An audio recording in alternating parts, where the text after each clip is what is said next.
Leave. Hi, everybody. Welcome to the next episode of the Semrush webinar series, Show Me the Links. I am your host, Julie Joyce from Linkfish Media, and we're on season 2 right now, which is an Ask Us Anything. So today I have two good friends as guests, Paul Madden from Kaboo and Giselle Navarro from NeoMom. And I want them to introduce themselves, but I've had several people ask me why Paul and I are so mean to each other. So I just wanted to say it's all good. He's not being rude. It's just we relate to each other in an immature sibling manner. Have you seen anything crazy? Paul is not being mean to me, I promise. Everything's good. So do you guys want to go ahead? Paul, you want to introduce yourself, since Giselle is kind of a pro on our webinars. We haven't seen you yet, even though I have asked before. I can introduce myself, and just to put the record straight, I am being mean most of the time, but I'm only being mean. I just don't know it. Yeah, I'm only being mean if I find it funny. That's the way it works. My name's Paul Madden. I'm the founder or co-founder of a tool called Kaboo, which is a link intelligence platform. We let people look after their link profiles, improve them, protect them, and make them better. My history previous to that was, and why I know Julie, is that I was in the link placement game. I was in the paid link placement game for a long time, which is how you end up with a tool to clean up the mess that you made in the first place.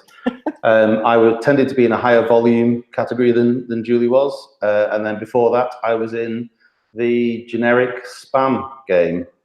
So yeah, I've had a bit of a checkered past, but we've cleaned that all up now, and we're now looking after people's sites rather than causing issues. That's awesome. We have tons of questions about disavow and bad links and stuff like that. So appreciate you being here. Giselle, you want to do an introduction? Yes. I am Giselle. I am the operations director at an agency called NeoMom Studios. We build links with content. So that's what I'm specialized in. And before that, I used to build links with other type of content, and before that I used to build links without content. So yeah, I like to build links. You build some great ones from what I've seen. So going right after that, my first question is, do you think getting good links has gotten harder in the last couple of years, because there's so many people just creating tons of content, emailing you 50 times a day? Has it gotten harder in your opinion, Giselle? Yes. I mean, that's I saw a tweet, I think it was today or yesterday, from, it might have been Stephen Panico from BuzzStream, potentially, and said something like, oh, do you find it hard to build links? Yeah, that's why it's still a ranking factor. Right. And I guess it always was hard. Now it's harder, depending on what you're doing. I guess you could try to make it easier. So even if, I guess, if you pay for links, you still have to be super smart about it, and it's way harder than it was 5 years ago paying for links. Right. And if you're creating content for links, it's particularly hard because you are constantly competing not only against other teams creating content for links, but also the content that journalists and publishers are creating themselves. So if you're pitching something, it has to be better than whatever they've got. It has to be something that they see value in. So it's not just about your competitors, direct competitors to your business creating content anymore. It's about anybody else creating content and pitching to the same publications that you're pitching to. So if you add on top of that, the PR teams are also in the game. So you have PR teams, you have SEO teams, you have brand teams. A lot of competition. So definitely in that sense it got harder, but if you're doing a good job, there's a lot of noise you can cut through with good content. So in that sense, maybe it's as hard as it's always been if you have really high standards. That's a very good point. Paul, do you have high standards and you can add anything? You're not really building links. Yeah, I think over the last 10 years what my standards are, Julie. I think the definition of what a good link is has changed significantly over the last few years. I think that we used to define what a good link was by the metrics by which the site or the page in question had. I think that is much more difficult baseline to start from. I think nowadays you've got to think more about whether the link is actually going to count to start off with, and if the link is is going to count, what it's going to count for, and why. So actually going after those links that actually matter is a much more technical job than it has ever been. I think it's a much more difficult job than it's ever been. We did some stats with our data set late last year to try and work out what we thought was actually counting nowadays. And it was a slightly depressing thing for anybody who's been involved in links for quite a long time. And the way that we looked at it was we said, okay, well, how many of those links that we place or that a typical profile has are actually likely to pass any value? And off the bat, 54% of links in our data set, and our data set is 15 billion links or something like that now. 54% of those links were either no-followed when we crawled them, or were part of the existing site's disavow activity. I mean, our data set will be slightly skewed towards those that have disavowed, right, because that's what we've done traditionally. But more than half of your links are in the no value passing whatsoever category. So it becomes much easier for you to start to realize why links have become less reliable, and why going after the sort of links and coverage that Giselle and Neomon go after, and certainly that Linkfish have gone after traditionally, is really where the game has moved. Right. Yeah, good links are hard to come by nowadays. Yeah, I would definitely agree with that. And we had a couple questions in the chat just asking about when we were talking about building links with content.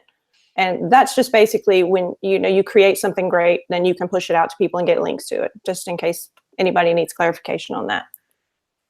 Now, another question I have, do you think that good links have an immediate impact on rankings? And I would ask the same question about bad links. And I'm sure you guys both know sometimes you can get crappy links and they still help. But are you seeing that, like, if you get a lot of really good high authority links, the ranking... Stop making that face at me, Paul. A crappy link that helps is not a crappy link, though, is it? That's a good link. Well, that's true, but maybe it might aesthetically it might not be great, but there's a lot of those. Yeah, sure. Do you think that either one of these, if you got a bunch of really good links, would they make your rankings move up quickly? Or how long does it take? Do you know?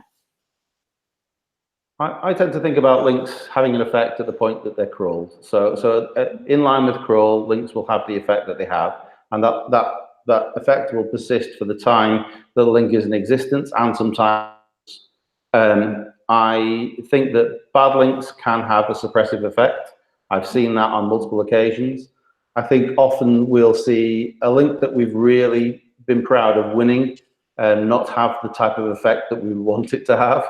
You get something that you've been very proud of, you put it in the client report, and then the client says, well, what did it do to our rankings? And you're like, well, let's talk next week.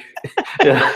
And I think there's a whole manner of factors why that would be, because links are just part of a much more diverse mix than they've ever been. It used to be the case that you got a great link and things would move. Nowadays, it's more about the effect of things slowly over time. Right. Giselle, is that what you're seeing? Well, I think for me it's different because the way we specialize in building the links, and then we work with in-house SEO teams. So all of our clients are the technical side of things. So I don't really get access to, the analytics or anything to see traffic spikes. So I do stalk them a lot using tools that I have, like Semrush or Ahrefs, so just to check what's going on. What I would say is the biggest impact we've seen, as it's pretty obvious, but has been on domains that are competing against other sites in niches where these big links that we build are non-existent. So we have a client, we've been working with them it's going to come to a year, and the site is 2 years old. And within we started in June, and by August, September, they were ranking first, second page for all the terms that they actually were just starting to even show up in, page 3 to 5, 7 when we started working with them. And the links were great, but what was particularly good is that they're in a niche that has not exploded yet. And their competitors who were ranking and were very comfortable in top positions, they were just not doing any big link building. And as Paul said, if you get a link on a newspaper, it just gets scrolled right away. So I get a link within the last hour. If you go on Google News and say, okay, link, and search for the brand name last hour news, and it's going to show up. So in that sense, that's where, if you're in a good niche, or if you can spend the time that it takes to create the content that you require to get big links from media sites, and you're in a niche where nobody else is doing that, that's it. Just go try it, do it, because it is well worth it, and you will see a return right away. Now, in other cases where you're competing against 10, 15 brands who are doing the exact same thing, yeah, it's going to be slower. And probably it's not going to be just about getting that one link. It's about getting it on a regular basis and expanding that link profile. So not just getting one link a week from the same newspaper. So I guess it depends on where you are at. But if you're in a niche where that's not common, then definitely you're going to see an improvement very quickly. Right. I think that's true. I think that's true as well. That it's very, as Giselle said, it's very niche or SERP dependent. There are SERPs where a bunch of decent links arriving will make you move very quickly, and then there are more competitive or higher head turns where actually those links are a part of a slow building of trust rather than a equity by themselves. Mm-hmm. It's really interesting when I think links are weird in that with the disavow file, it's the only part of SEO where we're able to physically turn signals on and off. Because by adding a disavow file and removing a disavow file, you physically turn the links on and off, and you can actually see the impact of links when you turn the disavow file on and off effectively. And it's really interesting to see that when you turn them back on, it has a significant effect in movement, and when you turn them off, it can have a slower but also significant effect in movement. Oh, wow. Well, along that line, somebody asked in the chat, should you try to clean up bad links or just move straight to disavow? Since that's kind of your thing, Paul, do you want to take that? I think trying to get them cleaned up is 2012's game, not 2019's game. I think nowadays it's not really worth getting them. The effort of trying to get them cleaned up is really not of any real efficient value. I think if you just disavow them, it has the effect of turning them off and turning them back on, and that's fine. Right. I think people, in many cases, disavow too much, though. That's probably true. Well, what do you think? We had a question somewhere, but I just was thinking of it. If somebody does not have a manual action or really a link problem, would you recommend that they try to disavow? Absolutely. So back in 2018, I think, in PubCon Vegas 2018, I think it was, or maybe 2017, Gary from Google said that, in his opinion, he wouldn't disavow links unless you already had a manual action. And for me, that's the same as saying I wouldn't buy a fire extinguisher unless my house was already on fire. It's a protective thing. It's something that protects you from the problem, not necessarily saves you from the problem when the problem arrives. I think knowing what's in your link profile and understanding, one, what you need to get rid of if there are signs of intent that Google may dislike, I think that is important as a protective measure. I think also if you do the audit to understand your links, I think it's really important to understand what is actually counting and what is powering, what is left, what is powering your profile anyway. So the act of producing a disavow file has a load of positive benefits over and above just producing that text file to give to Google. Okay. All right. Both of you can answer this, I'm sure. Are there specific types of sites that you would not recommend reaching out to? And Giselle, I know you do a lot of really high-end publication work. And Paul, you see a lot of bad links come through that get disavowed. Between the two of you, I feel like we should be able to come up with are there anything that has in common, like these sites that we should not reach out to? Well, to me, it's something very simple, is sites that don't have a real person on the other side, which in most cases belong to a network or are just low quality scrapers. So if you spend any time on a website and you can't, for the love of you, find out who is behind it, don't even, I mean, you waste your time. You're going to waste your time trying to find contact details as well. And eventually you might find them, but do you really want a link from, regardless of whether it has a domain rating of whatever or DA of whatever? I think any site that you can't pinpoint to a specific person or a specific team or a specific company that is behind it, that's the site you want to run away from. I personally don't even bother with blogs that have a page about PR opportunities or things like that, because in most cases they're going to ask for money in exchange of sharing our content. So I don't even bother. I mean, we do have a template of like a response that we send to anybody asking for money, and it's just I would rather. I gotten into so many discussions that turn into arguments with bloggers because they believe that they should be paid for adding a link somewhere. So I would rather just they exist, and there's going to be the people on the other end who are going to pay them for it. I let them do their business without me in the middle. So I avoid any site that has any inch of any hint anywhere that they're going to have a sponsor post like fee or anything like that. And then in general, it's just a site. I look at every site I pitch to. So aside from newspapers and journalists and all that, we do pitch to blogs and just general sites.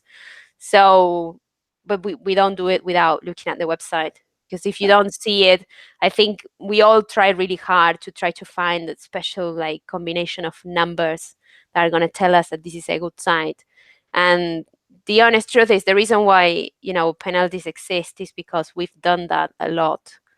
And I think we're at the point where the more you can actually be a person when you do the job, the less likely that you are going to be, doing something that goes against the guidelines that we all follow or try to follow.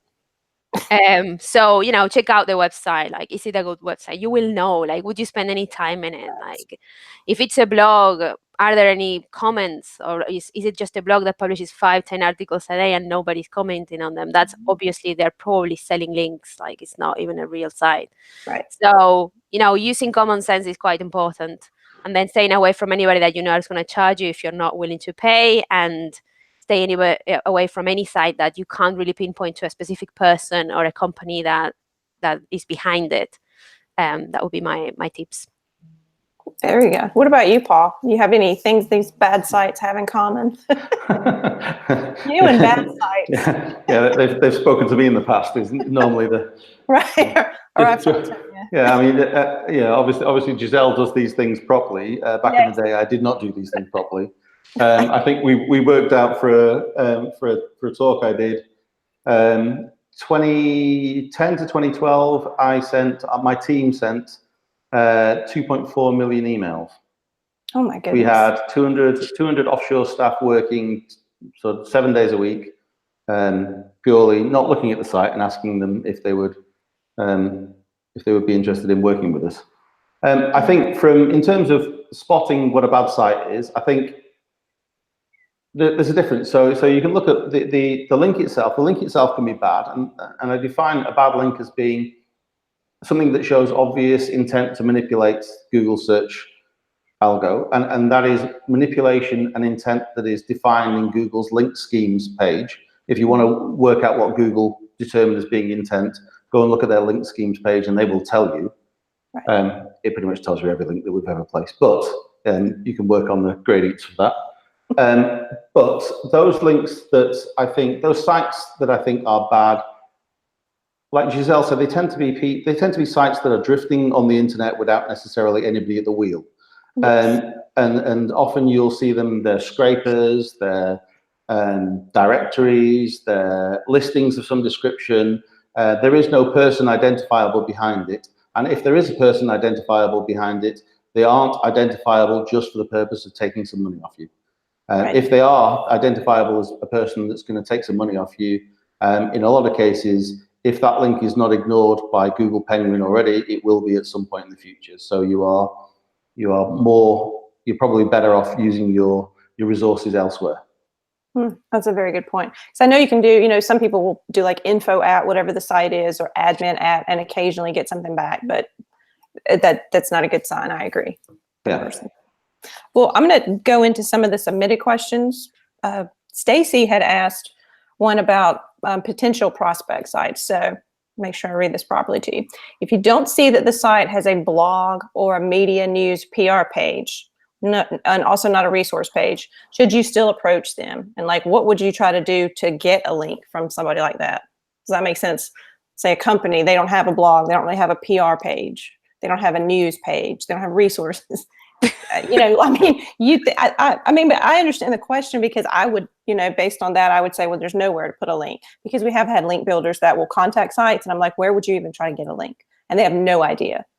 But do you guys agree with that? If they don't have a place for a link, you're not going to contact them, right? Or would you try to contact them and maybe get like some of your content placed? Well, if they don't have a place, I guess it depends on the type of link building you're doing, first of all. But the reality is that if what you're looking at is a business site, for example, and all you have there is an about us and a services or products page, maybe a bunch of landing pages, and I don't know, like a news from a point of corporate news type page, and you really, it would be the perfect link because it's a competitor of yours, for example, right? And you would love to get a link there from your competitor. But the reality is, like, I mean, if it's a competitor, first of all, good luck trying to get a link. If not, if it's just a business, it's a catering business, and you want them to link to artisan bread because that's what you do, and they talk about bread in some page already, you could try, reach out and say, hey, I make bread, and you have a page that talks about bread, and would you like to link to my bread page?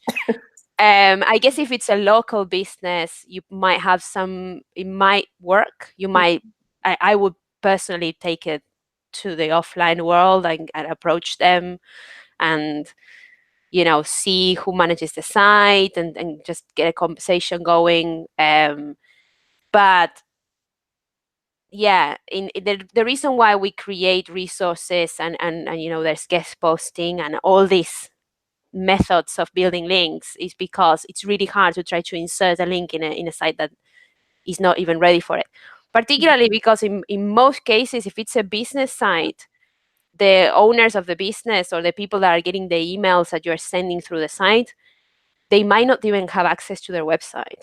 They might just have a web design agency that did it 3 years ago and they don't even know how to update it. So, it might become a massive back and forth for nothing. So unless it's some local opportunity of just getting with a local business and doing something together, I really wouldn't, if you're looking at a website and are wondering, I wonder where they could put a link, it's like, just move on. Right. It becomes a rabbit hole. And when you're prospecting, I always say to my team, if you find yourself 10, 15 minutes on a website and you can't, for the love of you, find, a contact or a person or where the link would go, or move on. Right. That doesn't mean you're going to forget that site. Leave it on your sheet if you want, and then you can come back with a free, mind and try again. But don't spend 2 hours trying to figure out where you're going to put a link, because then you end up with a list that is, just a hopeful list. Right. So yeah, I guess that's what I would say. Yeah, and I think that was her. That's kind of what she's doing. She's just making sure, am I missing something like that. So go ahead, Paul. I always told my team when we were doing things in a slightly higher quality route that we would divide some of the classification up into what I would call transactional links and what I would call relationship links. So transactional link would be, we would have some sort of relationship with the site owner, and that might be paid. That might be the ability to be able to exchange some content. There'd be some transaction that goes on there. That might also be a journalist where we are working with them towards some coverage or story that they've got in mind. We're working with them on that type of stuff. It's still a transactional link. A relationship link tends to be where there isn't an obvious way for you to get that link necessarily placed, and you're going to engage with them sometimes on a business level rather than just on a link level, and you're going to talk to them about, okay, well, we're doing this particular initiative with the client, or the client wants to do this type of thing, and therefore it'd be great if we could get you involved in that. And sometimes that will lead to the sort of links that you would not be able to get by just doing traditional outreach. But they tended to be stuff that ended up on the list and you came back to it after you'd done the rest of it. Okay, that makes sense. Well, somebody asked in this chat, how do you track your links to see when they go live? I mean, like for me, I'm reaching out, so if they give me a link, they tell me. But you know, when you're doing massive outreach or you're just hoping people are going to link to you, how do you figure out when they've actually put the link up? Have any specific ways of doing that?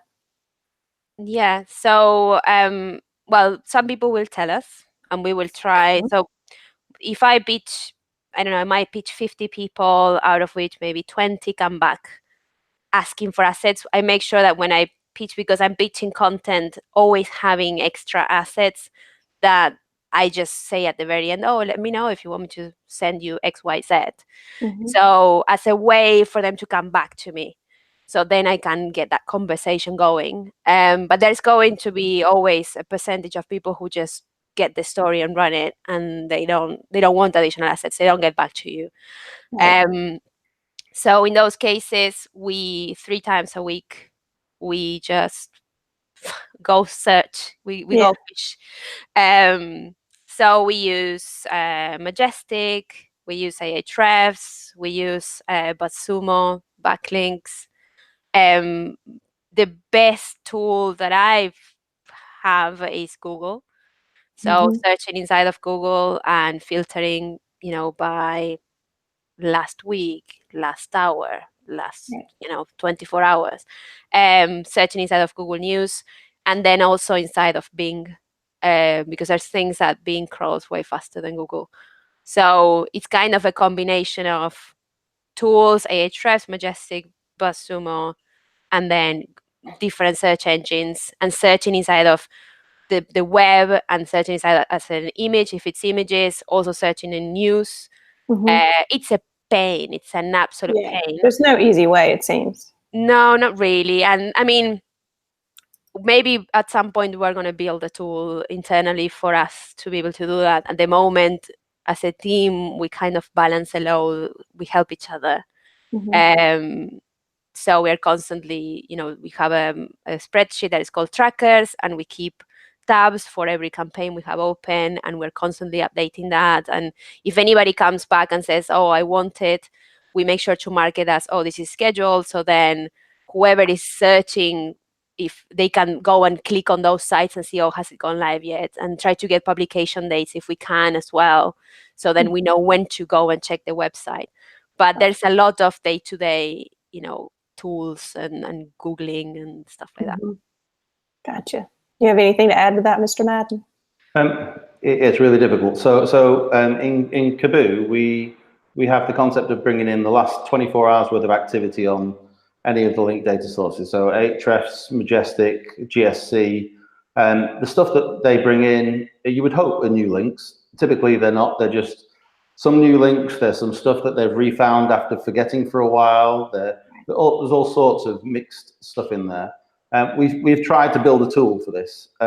We would hope that we're in a position to be able to build a tool for this, and we will launch something at some point under Calc, I think CLQ, at some point later this year for this. But the challenge is not necessarily just finding whether there is a new link. It's about saying, okay, well, let's look at post dates. Post dates are a nightmare when you try and say, okay, well, is this a new link actually when you've discovered it via one of the linked data sources? Who the hell knows? Because you can look at the date of the document, you can look at the date that the post says itself, you can look at all sorts of things about whether it is new or not. Doesn't necessarily mean that is the truth. It's a really difficult area. Yeah. And you like Giselle said, you're stuck with a manual in a lot of cases. That's what I thought. I didn't know if you had anything any better than just searching around. No. But well, okay. Not yet. Not yet, but it sounds like you're both trying to work on it. So I feel better knowing that I'm not just missing something. I never know. Okay, another submitted question. What is the current thinking regarding doing good link building in general versus doing link building surrounding specific keywords? So, like going after best umbrellas as an anchor for a lot of things versus... where did best umbrellas come from? Of all the things you could have thought of, you went for best umbrellas. Yeah, really, it's so sunny here. I don't know what I'm thinking. So let's go with umbrellas. So if you're trying to build for that, would you try to like go after keywords like that? Or would you think it's better to just do, like whatever the webmaster wants to link to you with, or the brand and things like that? What do you think's probably the best in terms of anchor text? Or, yes. Okay. In terms of anchor text. I think anchor text is still a very powerful signal to tell Google what the page linking to you is. What the hell was that? Starbucks. It's the Starbucks. What is it though? It's a watered down latte. It looks lovely. It didn't look like pointless beige liquid at all. So yeah, I think anchor text is really still very important in terms of telling Google what that link is about if Google is not able to see it. It also, although it's very good for that, it's also a huge signal of intent. You can see when you look at sites that have had link-related problems, often you can look at the anchor text mix as being a very good indication of the intent behind how they got themselves into trouble. We've had sites before where if they planned out their anchor text mix in a spreadsheet before they started link building, they couldn't have done it any more obvious. Mm-hmm. And that tends to be a way of getting yourself into problems. But I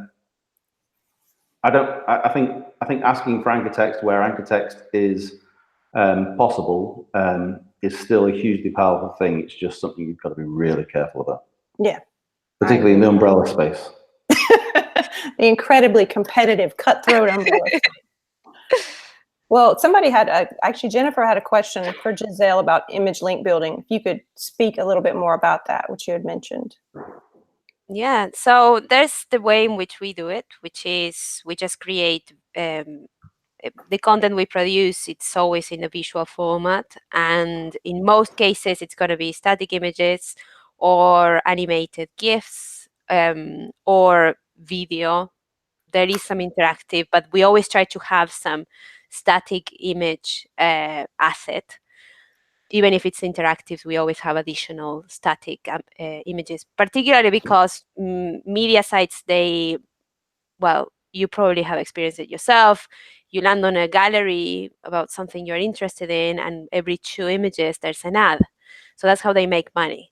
So if you offer them assets for a gallery, they really, really appreciate that. So the way we do it is we come up with ideas that we know will be produced in a visual format, and we pitch images. Now, in addition to that, you can do other things. So there's people who they take photos, like stock photography on Flickr. On platforms like Flickr, and they make them available on Creative Commons as long as the credit comes with a link back to the source. So you create the assets, you put them on your site somewhere, and then you try to get anybody who uses them to link back to you because you are the source of those images. So that is a big it's a big thing you can do with images if you don't want to create this amazing content, but actually, I don't know, let's say you are a coffee shop and you grind your own coffee and you have a nice camera and you could be creating you just do a few little photo shoots around coffee and around beans and around grinding and around I don't know, coffee mugs and coffee art and things like that, and you make them available on your site, and then you go on Flickr, even on just Creative Commons, their website. See the Creative Commons, they have a search. There's a side of the site which is to search for images that are licensed to be reused, with Right. credit. So see what sites are sharing those type of images, create an account there, upload those images, and be very specific about how do you want them to credit back to you. That's a low cost way of trying to build links with images. You wouldn't be pitching them necessarily. You could, if you do something about coffee and then you run into blogs that are about coffee, you can just let them know, hey, we made a set of images available. If you ever need them, they're here. Or even journalists that always write about coffee, you could do the same. Email them and say, hey, I don't know if you ever need some stock imagery about coffee. We just made some, we took them in our own coffee shop, so they are very high quality, blah, blah, blah. So you could do that as a way of building links with images that is not the hardcore stuff that we do, which, yeah, it requires a lot of other things that is not just taking a photo. Right. I feel like my latte inspired this coffee analogy. Actually, it did. I feel vindicated for the poor quality latte. Yeah. Meanwhile, I was searching for top umbrella blogs. There aren't. There are none. There are none. There are none now. Good space to move into. It's just a list of umbrellas. Okay, a question from Travis. Now, this is kind of a complex question. What does the practice of creating newsworthy or link-worthy content look like in the context of agency and client collaboration? Do most clients require some direction and create the content, or what? And I know, I've gone through this just with Giselle kind of explaining their process. So Giselle, does that make sense what I'm asking? You want to explain that? Like how do you guys do it? How do we do it? How do we work with our clients? That's kind of, I mean, because you guys create the content, right?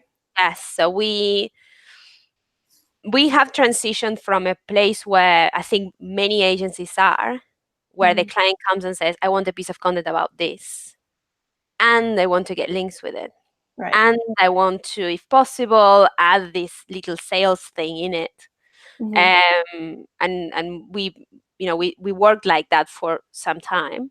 But now we're at the point where we do everything, and we are very clear with our clients that we have to come up with the idea, and we need the freedom to do that. We are going to come up with ideas that are relevant to their business, and we're going to run them past them and all that.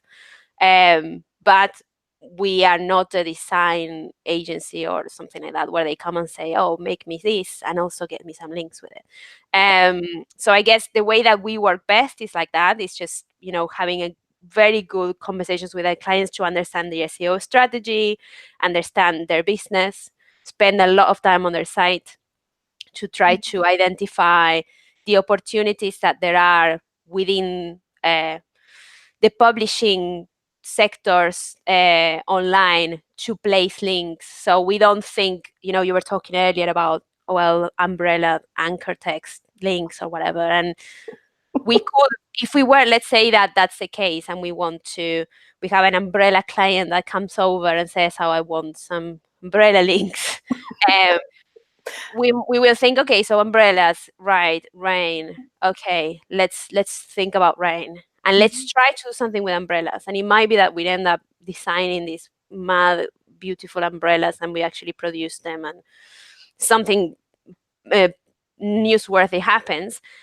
And what we will try to do is we try for the piece of content to be aligned with our client, and to a point where if we are pitching to a journalist, the journalist will not be wondering, why is this piece of content connected to this company?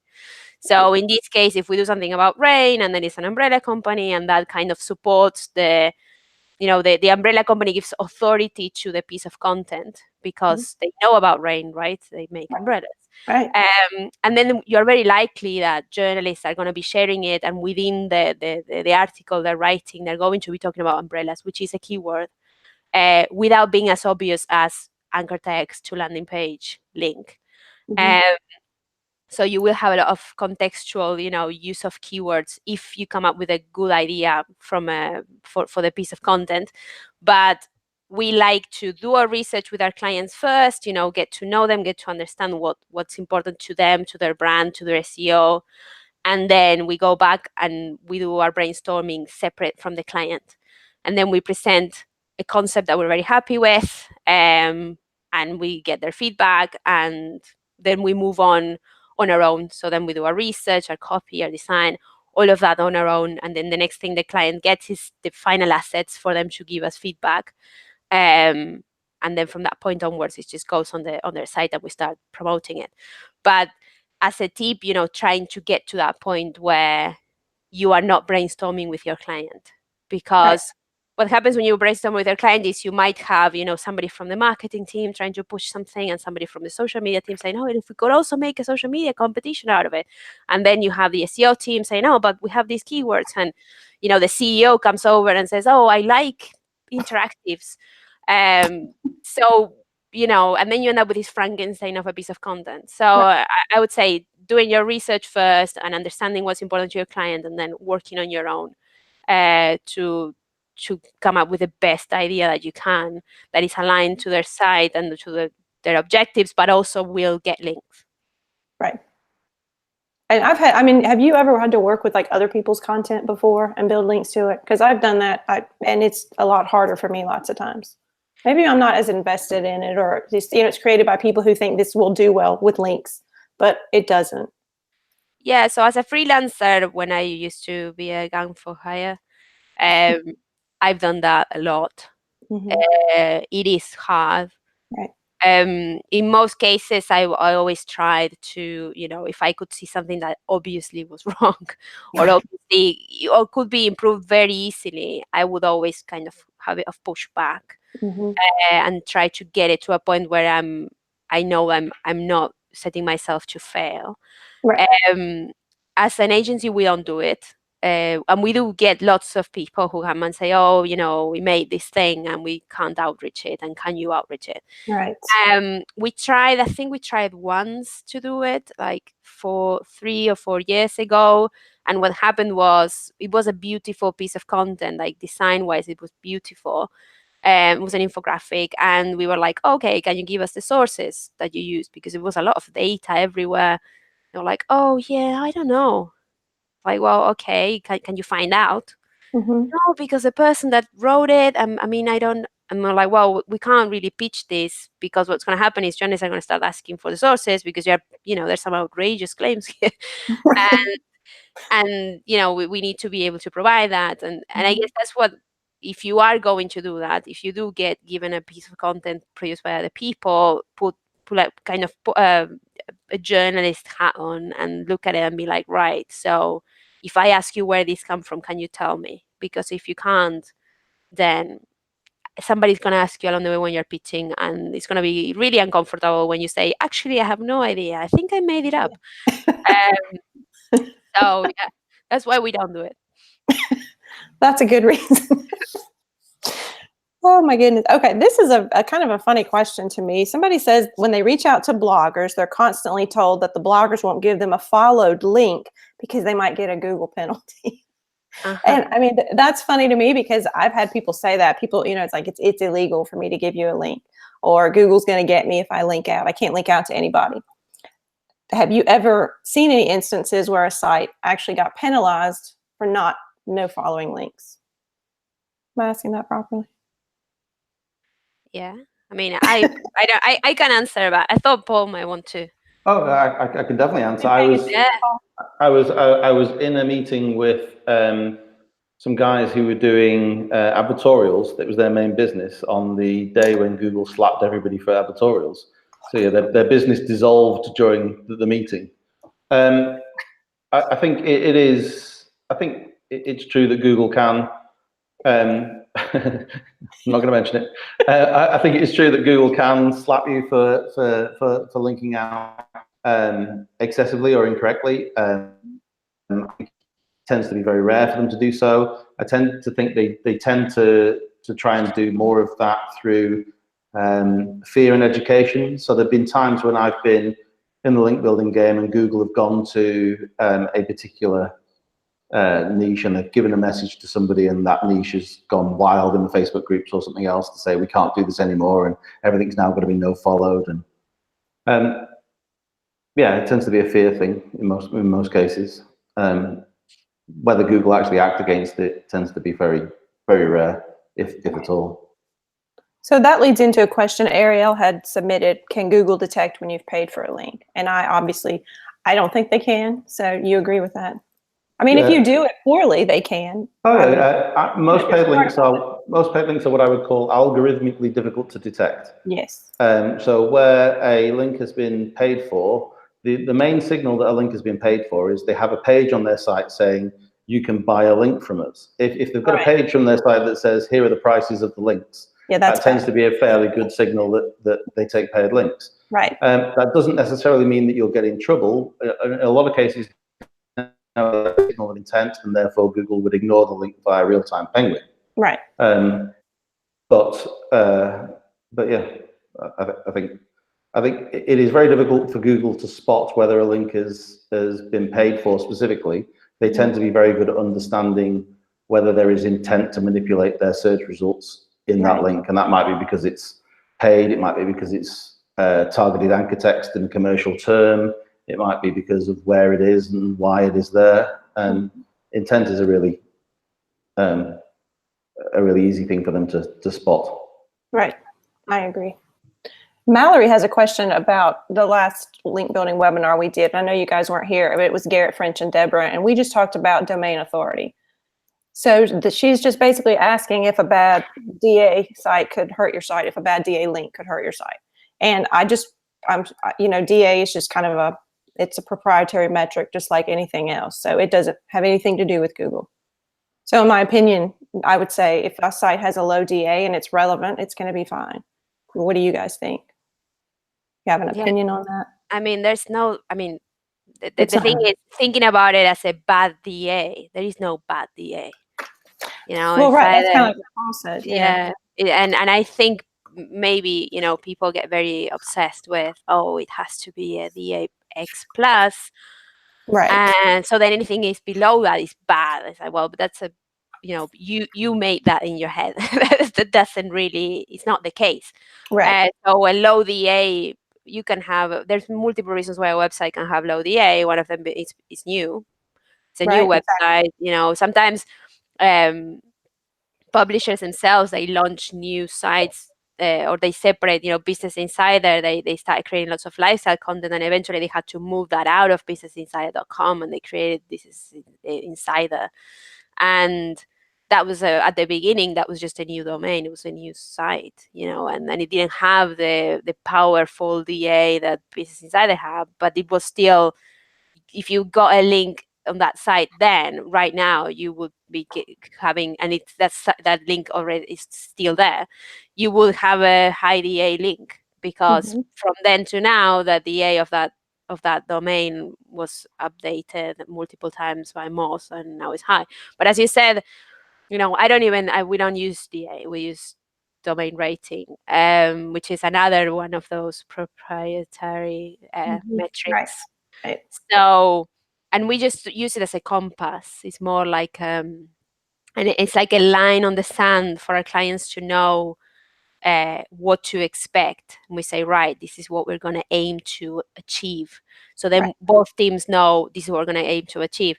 And we use it just from a point of expectations and clarity, because we don't want to, at the end of a campaign, send a report and for both teams to be looking at it from different points of expectations. My team being super happy about it, and the client's team being like, oh, that's low DA or whatever. So we kind of use these metrics as a way to set expectations with clients, but we don't see them as the reason why we would get a link just because it's high DA or whatever. Or avoid the site just because it's low DA. Well, if it's a good site and it's a real community, and it's a community that aligns really well with the content, which in turn aligns very well with the client or the website that we are trying to get links to, then there's nothing bad about it. And if it's a real website with a real community, in time the DA is going to go up. Right. So, Paul, do you have any thoughts on DA that you like? I tend to think all link metrics tend to be whilst people get obsessed with them, and I can understand why people get obsessed with them, because there isn't really any other metric to go and hang your hat on. I think a lot of the time we need to start thinking about more whether the link is going to pass its value. because you might be able to go and get a link from a DA50 site, but if Google are going to ignore that link, it's not a DA50 site anymore, it's DA0. It's more about the link value that you're actually going to physically get from that. And that link value can be defined in terms of link equity, it could be defined in terms of traffic, it could be in terms of relevancy, it could be in terms of even that site's position in the link graph, and therefore the authority that you gain as a result of doing so. I think DA tends to be, and all the other metrics, trust flow, everything else, tend to be a starting point by which you can then decide the merits of that site or page alone. And I think clients have just been trained a bit to hang their hat on a single number, when the number is just the starting point of the decision, not the end point. Right. I agree. Now, I know I had shown you guys some of these questions, and I don't know if you remember the one, but we had a really interesting one where somebody had been using a company who basically was saying, if you leave, we'll pull your links. Do you guys remember that question? Yeah. That obviously, to me, is extremely poor. And, you know, how do you get out of a situation like that if you've been using an SEO company who's giving you links, but they're not really telling you much about those links, and when you leave they say, well, you can't take the links with you? I would argue that if they can pull the links, then they're not very good links in the first place, and they might as well just do that. Yeah, they're probably doing you a favor at the point that they're pulling the link.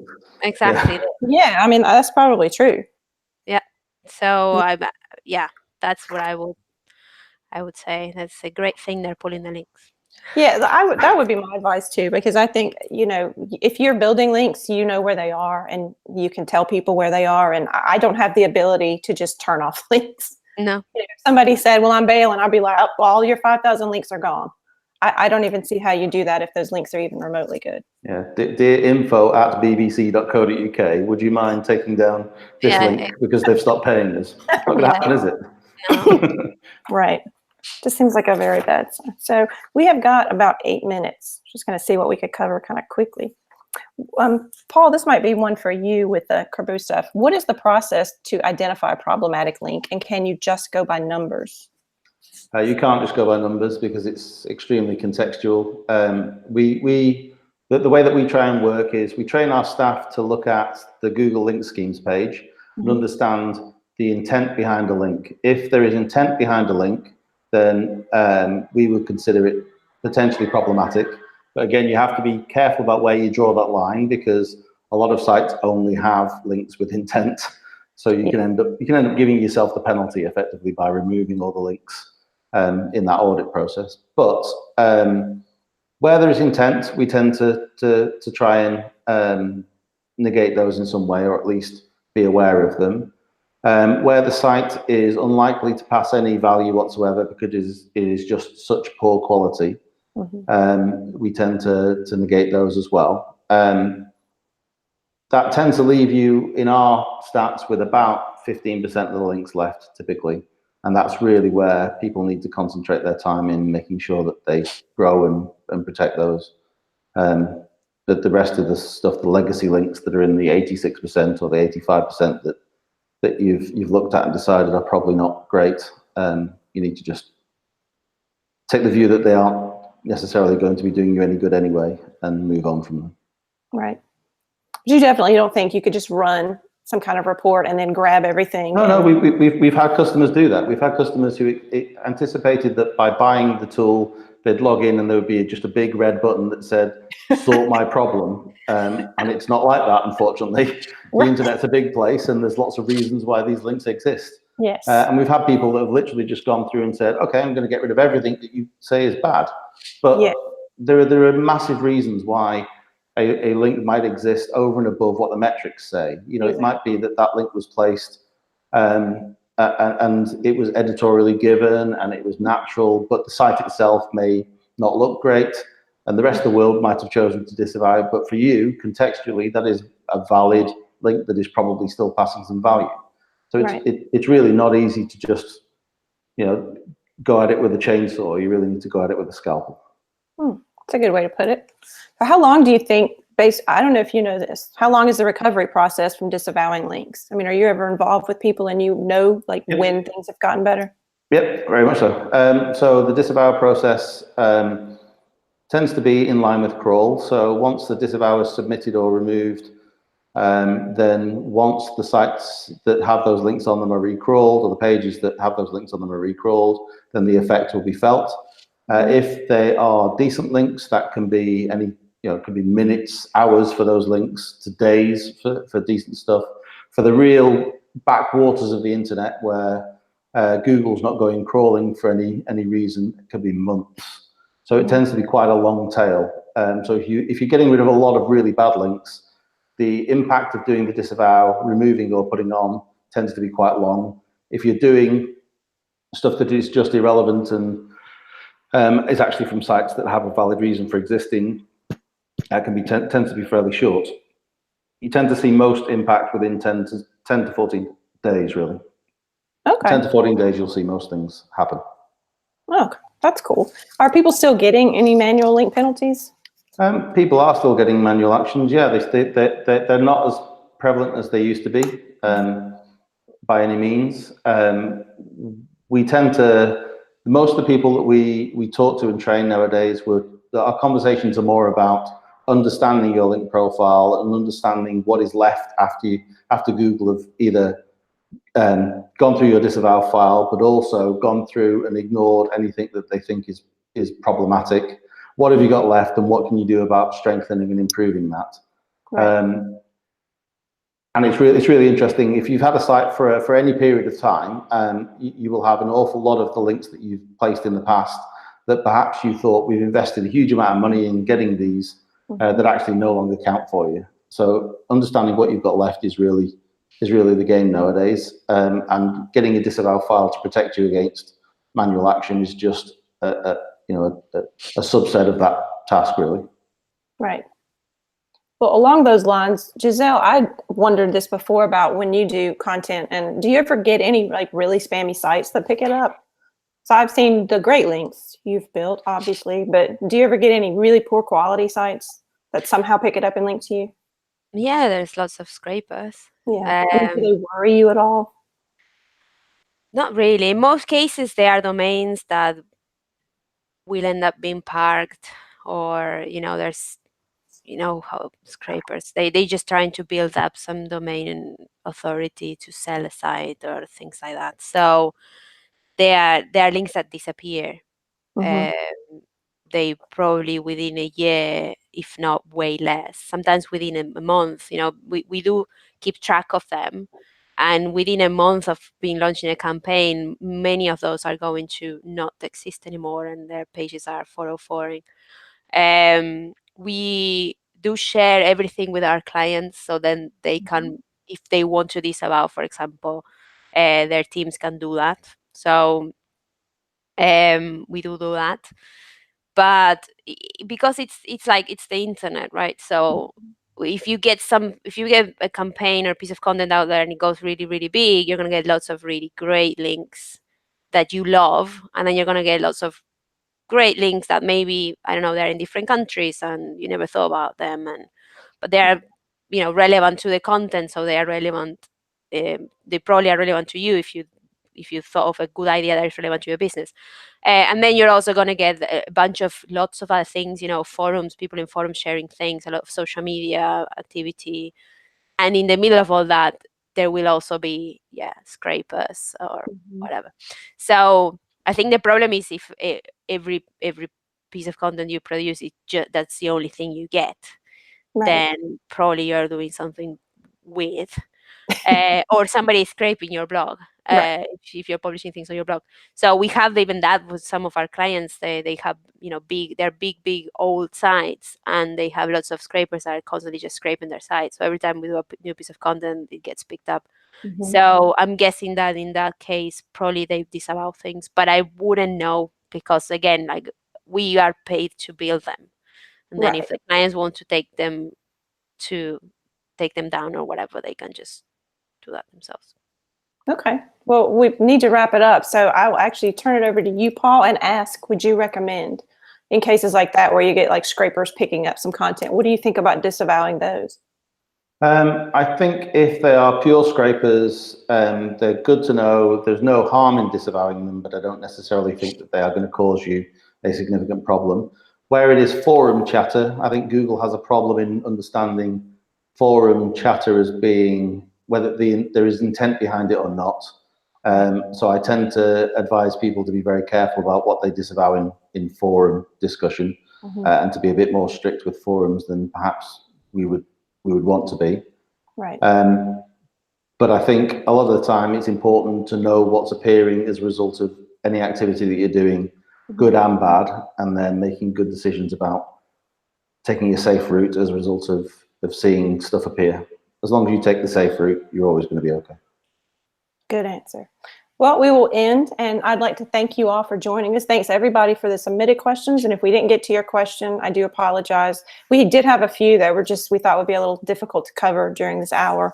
So if you want to let anybody know if you have any feedback, if you have any more questions, these guys are on Twitter, and I am too, and I'm sure everybody will be happy to answer your questions. And Giselle and Paul, I would like to thank you both very much for joining us, and we will see you all next month. Thank you. Thank you. Bye. Bye-bye.